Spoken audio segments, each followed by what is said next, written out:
20세기 문화 키워드 중에 하나가 스펙과 스토리라라는 얘기를 합니다. 스펙이 좋아야 성공할 수 있다. 그것이 우리 모든 사람들이 갖고 생각하는 것입니다. 원래 이 스펙이라고 하는 것은 스페시피케이션이라고 그래가지고 제품의 사양서 할 때 스펙이 뭐냐 이렇게 얘기합니다. 제가 또 이런 얘기를 굉장히 많이 듣던 사람이죠. 컴퓨터에 가면 야 컴퓨터 그 스펙이 뭐냐 이렇게 얘기를 합니다.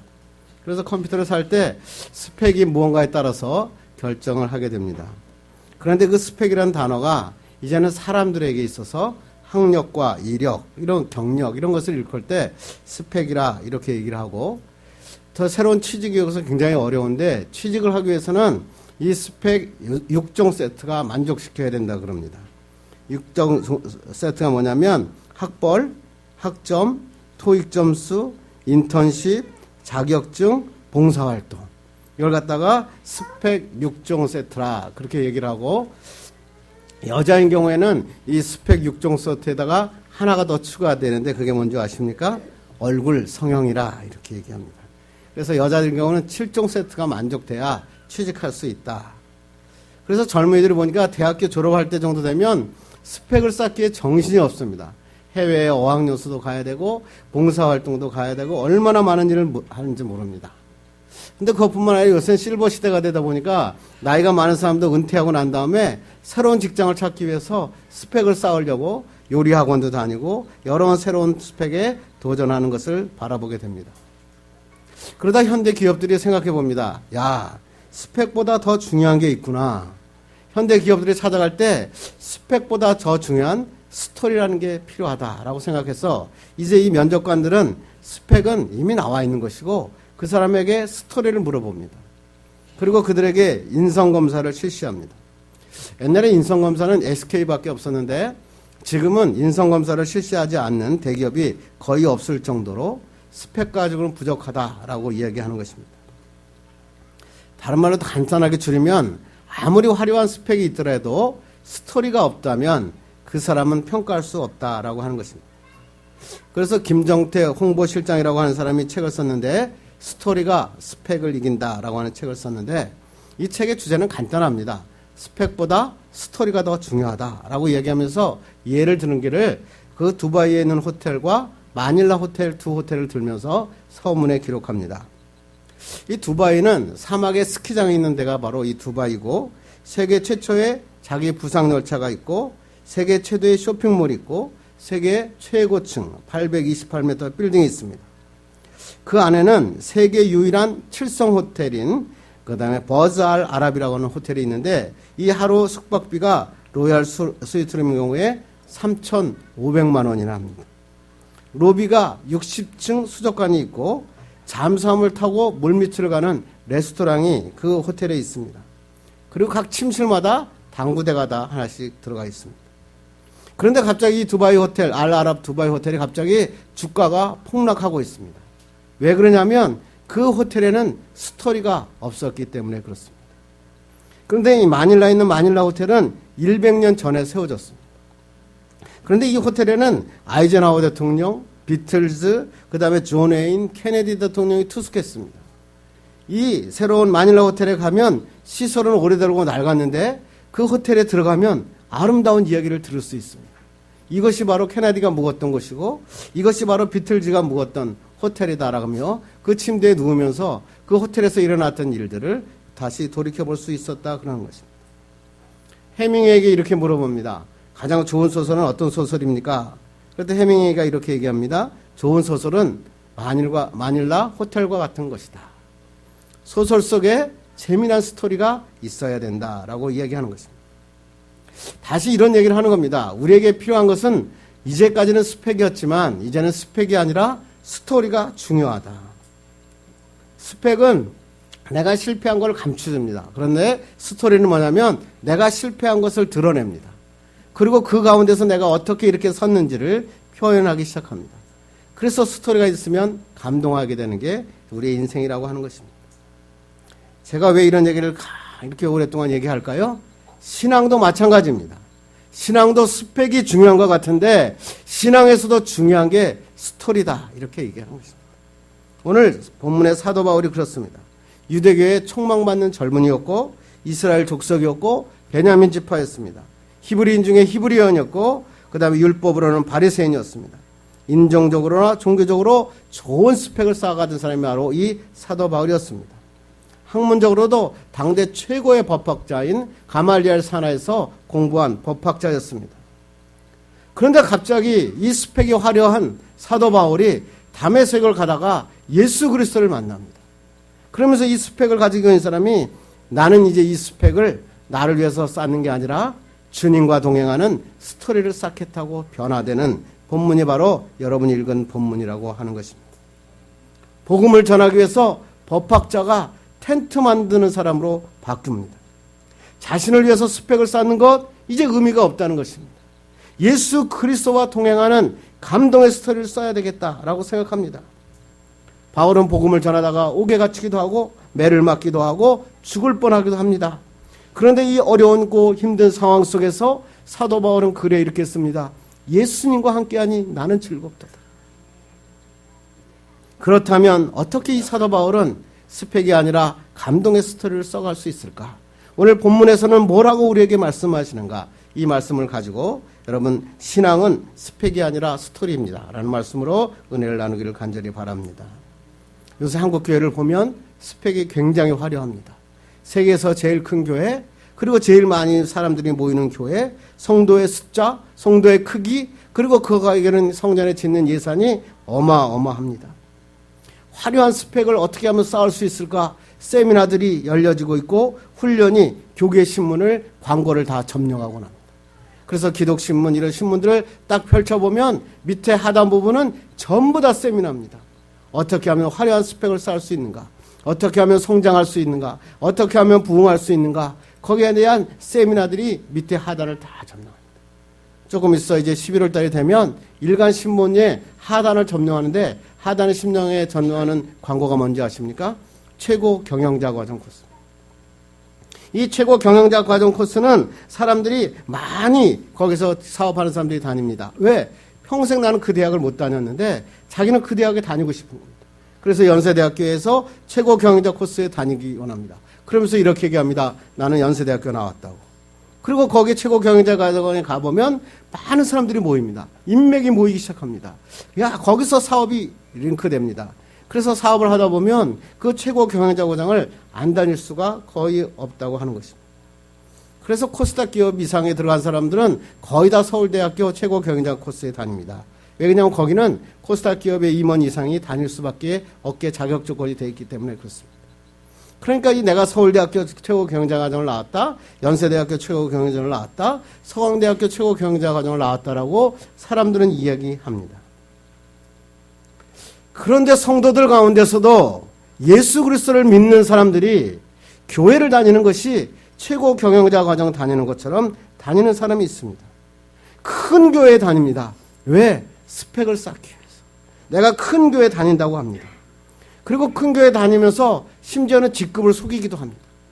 나는 사람들이 보니까 내 나이가 다 장로급 나이니까 가다 보니까 옆에 있는 사람이 장로님이십니까? 그러니까 아니라고 안 합니다. 그러면서 그 다음부터는 갑자기 성도 집사인데 갑자기 김장로님이 됩니다. 김장로님. 그러니까 나는 그냥 김장로님으로 살고 있습니다. 예수를 믿는데도 교회에 나와서 예배를 드리는데도 하나님 앞에 속이면서 믿음 생활을 하기 시작하는 사람이 많습니다. 교회에 나와서 난 큰 교회 다니고 눈도장을 찍습니다. 대통령이 이 교회에 나왔다고. 그리고 훌륭한 기업의 회장이 이 교회를 나왔으니까 그 사람의 몇 부 예배 드리냐는 겁니다. 3부 예배 드리면 꼭 가서 3부 예배 드립니다. 그리고 그 옆에서 이렇게 기다립니다. 저 왔다 갑니다. 저도 이 교회 다닙니다. 그리고 내가 사업에 자금이 부족하면 남전도에 가입합니다. 거기서 내가 자금 좀 빌려달라는 겁니다. 나에게 파트너 하겠다는 것입니다. 신앙생활마저 최고 경영자 과정을 다니는 것처럼 스펙을 쌓기에 전념이 없는 많은 한국의 성도들을 보면서 가슴이 아픕니다. 새벽 기도 나와서 기도하면서 이렇게 얘기합니다. 하나님과 나 이야기할 시간 없으니까 빨리빨리 내 문제만 해결해달라 그럽니다. 내가 하나님 믿고 새벽 기도 나왔으니까 내가 좀 잘 살아야 되는 거 아닙니까? 하나님, 내가 하나님과 대화할 시간은 없고요. 하나님 내 기도만 들어주세요. 그리고 기도하고 갑니다. 그런데 하나님께서 이렇게 얘기합니다. 야, 정목사야, 나 그거 말고 나는 너하고 대화하고 싶단다. 너하고 감동의 스토리를 만들고 싶단다. 하나님의 간증의 얘기를 너가 쓰면 안 되겠냐? 저에게 하나님이 묻고 있습니다. 성경에 보면 에녹이라고 하는 사람이 나오죠. 이 에녹이라고 하는 사람은 창세기 5장 24절에 단 한 줄 나옵니다. 뭐라고 나오냐면 하나님과 동행하더니 하나님이 데려가셨다. 아무런 스펙도 없습니다. 이적도 없습니다. 아무런 행적도 없습니다. 그런데 이 에녹 한 줄이 성경에 10번이나 기록됩니다. 그리고 히브리서에는 뭐라고 얘기하냐면 하나님을 기쁘시게 하는 자라 이렇게 기록됐어요. 아무 스펙도 없는데 하나님과 동행하면서 하나님을 기쁘게 하는 스토리가 쓰여졌다는 겁니다. 그랬더니 하나님께서 이 에녹을, 스토리가 있는 에녹을 어떻게 합니까? 하늘로 데려가십니다. 왜? 하늘에서 마저 하나님과의 스토리를 쓰겠다는 겁니다. 그래서 엘리야, 에녹, 예수 그리스도 이 세 사람이 승천대열에 낍니다. 아니 모세가 올라가야 되는 거 아닙니까? 아니 요셉이 올라가야 되는 거 아닙니까? 다윗이 올라가야 되는 거 아닙니까? 아니라는 거죠. 하나님과 동행하며 하나님과 스토리를 쓴 에녹을 하나님은 선택하셨다 하는 것입니다. 여러분은 어떤 스토리를 신앙생활하면서 가지고 계십니까? 신앙생활마저도 혹시 스펙 쌓기 위해서 믿음 생활하고 있지 않는가? 오늘 한번 말씀을 통해서 여러분 은혜 받고 축복받기를 간절히 바랍니다. 먼저 사도 바울의 스펙은 과연 어떤 스펙이었나? 한번 오늘 본문 하는 말씀 보겠습니다. 읽겠습니다. 시작. 나는 유대인으로 길리기아 다소에서 나왔고 이성에서 자라 가말리아의 문화에서 우리 조상들의 율법의 엄한 교육을 받았고 오늘 너희 모든 사람처럼 하나님께 대하여 열심히 있는 자라. 사도 바울은 베냐민 지파였고요. 어디가 보니까 길리기아 다소. 지금 뭐예요? 서울의 강남에서 난 태어났다는 겁니다. 혈통과 출신이 완벽했습니다. 그리고 이야기하는 게 뭐예요? 그 사람이 나는 가말리알 문에 최고의 법학자 가말리알 문에서 율법의 교육을 받았다는 거예요. 나 서울대학교 나왔다는 겁니다. 그리고 또 얘기하는 것은 뭐야? 열심으로는 뭐예요? 교회를 박해했다. 최선을 다해서 일했다는 거예요. 자기의 경력이 뛰어났다는 겁니다. 그리고 또 마지막에 더 중요한 게 뭐예요? 하나님께서 하는 게 율법의 엄한 교훈을 받았다. 율법의 의로는 흠이 없는 자다. 거기다가 청렴결백까지 합니다. 야, 학벌 좋지, 출신 좋지, 그 다음에 경력 좋지, 그 다음에 청렴결백하지. 대단합니다. 이 놀라운 스펙입니다. 이 정도 사도 바울 정도면 세상에 몰라도 야, 저 사람은 분명 우리나라 대통령 되고도 남을 그런 스펙을 가지고 있는 사람. 이 놀라운 스펙을 가지고 있는 사도 바울이 한 일이 뭡니까? 4절 읽겠습니다. 시작. 내가 이 도를 박해하여 사람을 죽이기까지 하고 남녀를 결박하여 옥에 넘겼으니. 화려한 스펙을 가진 사도 바울이 뭘 했어요? 예수 그리스도를 박해하고 예수 그리스도를 믿는 자를 죽였다. 성경이 기록합니다. 자기의 화려한 스펙을 예수 그리스도를 믿는 자를 죽이는데 사용하고 있었다. 바울이 율법을 몰랐으면 안 그랬을 건데 율법을 알고 나니까 율법으로 예수를 믿다 보니까 진짜 예수를 믿는 자를 죽이기 시작했다. 율법이 뭐가 됐다는 거예요? 사람을 죽이는 도구가 되었다. 성경에 이야기하는 것입니다. 율법을 배워서 예수 그리스도를 만나 메시아를 만나야 되는데 율법을 배워서 하나님을 믿는 자를 죽였다. 성경에 기록하고 있는 것입니다. 신앙생활의 스펙도 마찬가지입니다. 교회에서 스펙을 가지고 열심히 일하는 사람이 하나님의 일을 방해할 때가 있습니다. 제자 훈련하고 사역자 훈련하고 성경 공부합니다. G12하고 두날개 시스템 합니다. 다 겪고 나왔는데 그 사람들이 교회를 분열시키는데 주인이 됩니다. 우리나라의 모든 교회에 지금 분열의 원인들은 제자 훈련에서 시작됐다. 무엇입니까? 제자 훈련이 잘못된 게 아니라 제자 훈련에서 배운 걸 가지고 사람을 결판내기 시작했습니다. 사도 바울의 스펙입니다. 교회에 직분을 줍니다. 장로를 주고 집사를 주고 여러 가지 직분을 줬더니 자기의 이권과 권리만을 주장하게 됩니다. 저는 그걸 보면서 완장 시스템이라 이렇게 얘기합니다. 여러분 완장 시스템이 뭔지 아십니까? 해방후 공산당들이 힘없는 사람에게 완장을 채워줍니다. 그랬더니 거기 보니까 인민반장, 인민위원장, 민족청년위원장, 여성동맹위원장, 학생연맹위원장 머슴살이를 하면서 핍박받았던 자, 가난한 적에 서름이 있던 자들에게 완장을 딱 채워줍니다. 갑자기 돌변합니다. 아나무인이 됩니다. 모든 사람을 죽입니다. 6.25 때 진짜 전쟁에서 죽은 사람보다 이 완장에 의해서 죽은 사람이 더 많다 그럽니다. 무슨 얘기입니까? 여러분 때는 안 그렇죠? 저희 때 중고등부 때는요, 기후일보라 그러면 노란 완장을 여기다 딱 찼습니다. 그래가지고 아침에 딱 올라갈 때 선생님보다 무서운 사람이 누구냐면 규율부장이요. 그 고3들 보면 고3들이 그냥 규율 완장을 딱 차고 나면 그때 1학년 때 얼마나 어려웠는지 복도에 가다가 이 완장을 찬 규율부장에 걸리면 죽습니다. 그러니까 선생님이 지나가면 복도가 시끄러운데 규율반장이 한번 쫙 완장을 차고 나가면 복도가 쫙 청렴됩니다. 야, 엄청나죠? 그런데 그 완장이 교회에 채워지고 있습니다. 교회에서 하나님의 일을 한다고 완장만 들으면 달라집니다. 직급을 받으면 인생이 바뀌어져. 심지어는 주차하고 안내 사역을 맡겼는데 그 주차하고 안내하는 사역이 나만 할 수 있는 사역으로 바꾸어 버리고 맙니다. 다른 사람이 그 사역을 하는 순간에 천국이 지옥으로 바뀝니다. 그래서 제가 옛날에 교회에 있었던데 아주 반주를 기가 막히게 하는 권사님이 한 분 계셨어요. 이 권사님은 너무 반주를 잘하고 헌신적으로 하는데 이 권사님의 문제는 뭐냐면 반주를 다른 사람이 할 수 없다는 거예요. 그래서 예배 시간에 늦게 왔습니다. 그러니까 반주가 할 사람이 없는 거죠. 그랬더니 목사님이 다른 사람을 반주를 시켰습니다. 예배를 드리는데 반주자가 없으니까. 그랬더니 이 권사님이 교회를 그만뒀습니다. 저번에 제가 장례식장 갔는데 그 권사님이 오셨더라고요. 권사님 어떻게 지내세요? 잘 지내고 있다고. 여러분, 중요한 게 뭔지 아십니까? 신앙생활에 가장 중요한 거는 내가 아니라 하나님입니다. 하나님이 기뻐하는 신앙생활을 하는 거, 그것을 우리는 중요하다라고 이야기하는 것입니다. 스펙을 가지고 교회에 와서 믿음 생활하면 스펙 때문에 무너집니다. 자기가 가지고 있는 훈련, 자기가 가지고 있는 자기의 직분, 그것 때문에 무너지고 맙니다. 그런데 바울은 이 스펙을 가지고 있다 바뀝니다. 그 반문이 6절입니다. 한번 읽겠습니다. 시작. 가는 중 다메섹에 가까이 갔을 때 오정쯤 되어 호련히 하늘로부터 큰 빛이 나를 둘러 비치매 내가 땅에 엎드려져 들으니 소리 있어 이르되 사울아 사울아 내가 왜 나를 박해하느냐 하시거늘 내가 대답하되 주님 누구시니까 하니 이르시되 나는 내가 박해하는 나사렛 예수라 하시라. 자기가 가지고 있는 율법, 자기가 가지고 있는 스펙, 하나님을 아는 지식을 가지고 사람을 죽이던 이 사도 바울, 사울이라고 하는 자가 오늘 다메섹에다가 예수 그리스도를 만납니다. 그리고 예수께서 사울아 사울아 그럽니까? 그러니까 주님이 누구십니까? 나는 내가 박해하는 나사렛 예수라. 스펙을 가지고 사단의 도구로 사용하던 사울이 하나님 예수 그리스도를 다메섹에서 만납니다. 스펙이 변하여 스토리가 쓰여지기 시작합니다. 이때부터 이 사울은 바울이라고 하는 사람은 바로 하나님과 동행하는 이야기를 시작합니다.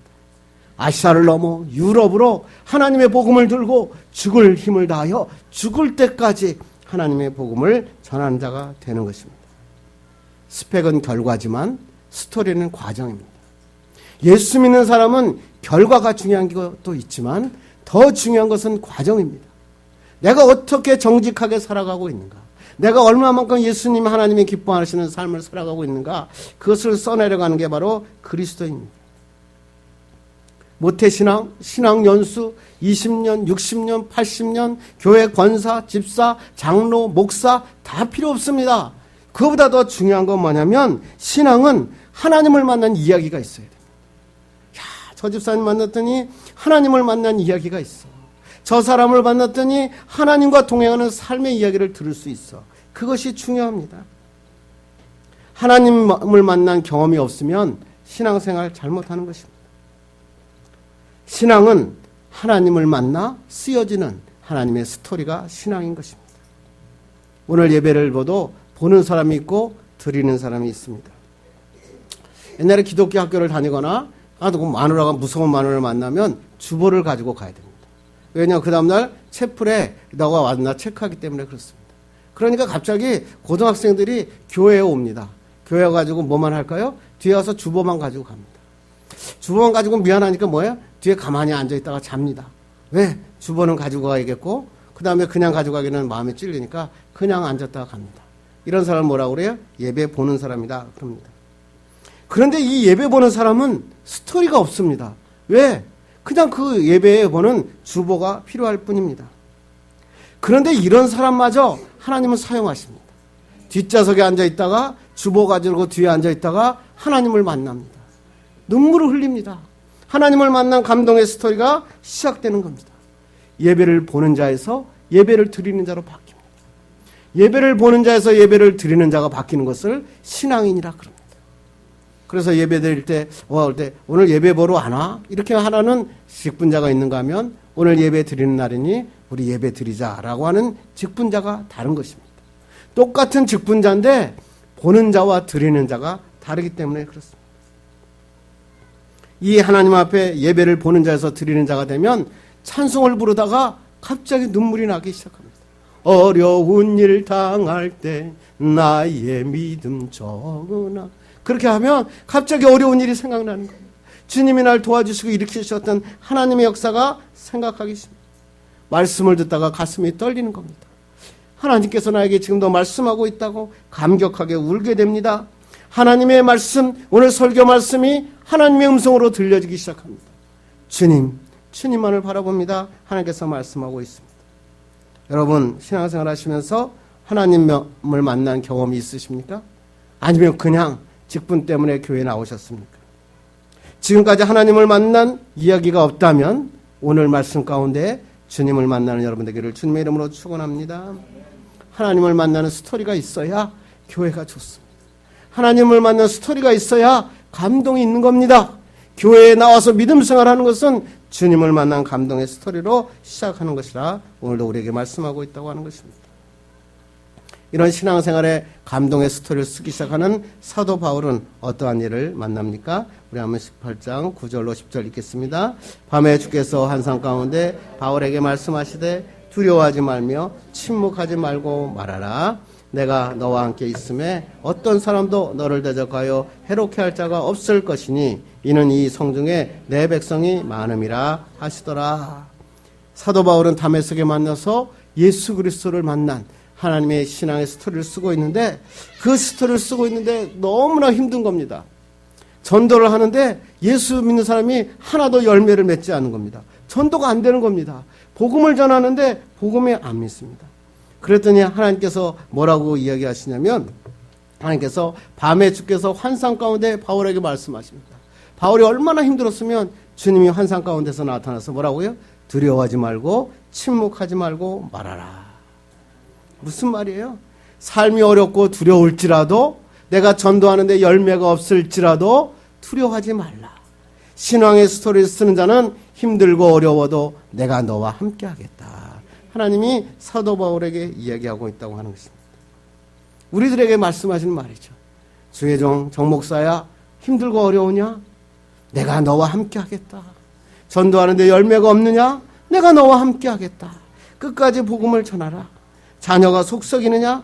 돈이 없어서 11조 못할 정도가 되어서 경제적으로 힘드냐? 힘을 내라. 내가 너와 함께 하겠다. 오늘 하나님께서 우리에게 말씀하고 있다고 하는 것입니다. 여러분, 모래 위의 발자국이라는 얘기 아시죠? 그 얘기 제가 다시 한번 하시죠. 그 모래 위의 발자국에 어떤 청년이 너무나 힘들어서 자기가 꿈을 꾸고 있는데 보니까 모래 위에 발자국이 쫙 있는데 처음에는 예수님과 자기가 두 사람이 쫙 모래 위를 걸어가고 있었어요. 그런데 가만히 보니까 자기가 힘들 때 보니까 모래의 발자국이 한 사람의 발자국만 있는 겁니다. 그래서 예수님한테 이렇게 묻습니다. 예수님은 왜 평상시에 나랑 같이 갔다가 이렇게 힘들 때는 나 혼자만 걷게 하십니까? 그랬더니 예수님이 뭐라 그래요? 야, 그때는 내가 너를 업고 걸은 것이다. 그렇잖아요. 그래요. 업고 걸었다는 거예요. 내가 힘들고 어려울 때 내가 걸은 줄 알았더니 주님께서 걷고 있었다는 거예요. 모래의 발자국 2 아십니까? 2탄. 또 하루는 젊은이가 꿈을 꿨는데 또 모래의 사장이 나타났습니다. 그 모래에 보니까 이번엔 모래 위에 발자국이 막 어지럽혀 있는 겁니다. 그러니까 이 어지럽혀서 예수님한테 이렇게 묻습니다. 예수님도 힘드셨나 봐요? 이렇게 발자국이 뒤죽박죽 되어 있는 거 보니까요. 그랬더니 예수님 뭐라고 아십니까? 아니다. 내가 너와 함께 지금 춤을 추고 있단다. 왜 그렇습니까? 내가 너무나 잘 견디고 있으니까. 어렵고 힘들고 어려워도 주님을 떠나지 않고 내가 그 길을 걸어가는 것을 보면서 내가 너무나 좋아서 지금 춤을 추고 있어서 이 발자국이 이렇게 어지럽혀 있단다. 여러분은 하나님이 여러분을 보시면서 예수님이 춤을 추고 계십니까? 아니면 예수님께서 여러분을 보며 실망하며 낙담하고 계시지는 않습니다. 바울은 고린도 사역이 너무나 힘들었고 그리고 전도하는데 열매가 없었습니다. 그런데 예수님께서 찾아오셨습니다. 포기하지 않고 있을 때 하나님께서 찾아오셔서 내와 함께 하시겠다는 겁니다. 사도 바울이 슈퍼맨이어서 그런 게 아니라 하나님과의 아름다운 감동의 스토리를 쓰고 있었기 때문에 그렇습니다. 저도 이번 주에 굉장히 힘든 한 주간을 보냈습니다. 주님이 원하시는 것이 과연 무엇일까? 하나님께서 나에게 맡겨주신 그의 하나님의 귀한 양들은 과연 내가 어떻게 하나님 앞에 말씀으로 양육해야 될까? 그렇게 많은 시간과 그런 많은 양육의 시스템을 가지고 아무리 해도 그것이 결국은 내게 결과가 없을 때 저는 굉장히 힘들었던 시간이 있습니다. 그런데 하나님께서 오늘 사도행전 18장 말씀을 주셨습니다. 두려워하지 말고 침묵하지 말라. 하나님이 있으니 나를 믿고 주의 복음을 전하라. 하나님께서 우리에게 말씀하십니다. 이 성정 외에 내 백성이 많이 있다. 구리 땅에 하나님의 백성이 많이 있으니 그 백성을 향하여 복음을 전하라. 사람을 의지하지 말고 하나님만을 바라보라. 오늘도 우리에게 말씀하고 있다고 하는 것입니다. 이제 말씀을 맺으려고 합니다.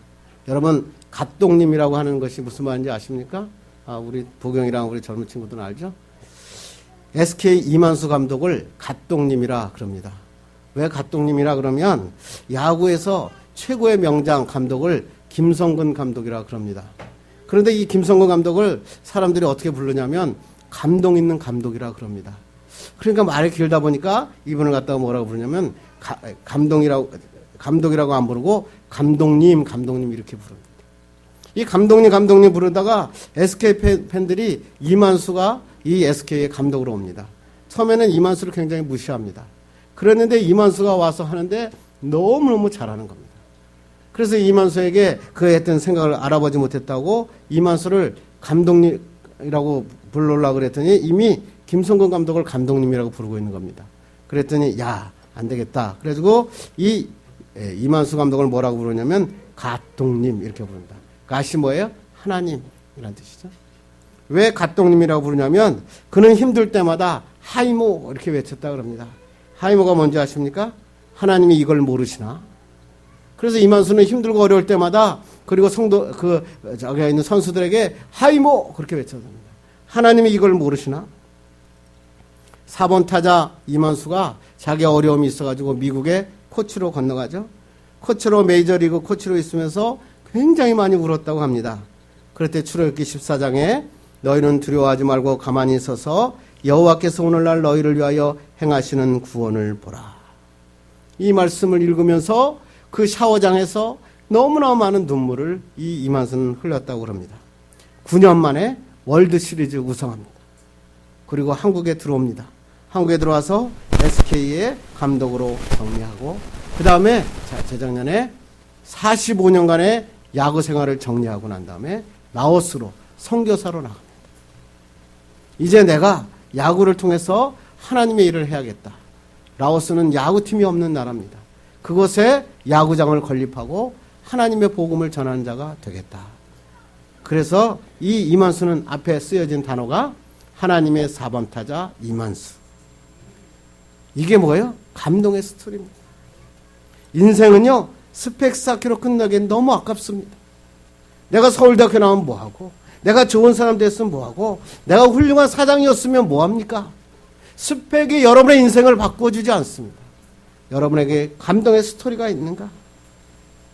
사람들에게 희망을 줄 수 있고 하나님의 복음을 전할 수 있는 감동의 스토리가 있는 여러분 되기를 간절히 바랍니다. 믿음 생활마저도 스펙 쌓기 위해서 교회 다니지 맙시다. 그런 불쌍한 삶을 살다 보면 내 인생에 아무것도 남지 않습니다. 주님을 위하여 감동의 스토리를 쌓고 내가 하나님과 함께하는 감동의 스토리가 있으면 간증하는 자가 됩니다. 어딜 가든지 복음을 전할 때 자신 있습니다. 이분이 바로 하나님이시라고. 내가 어려울 때 주님이 도와주셨다고.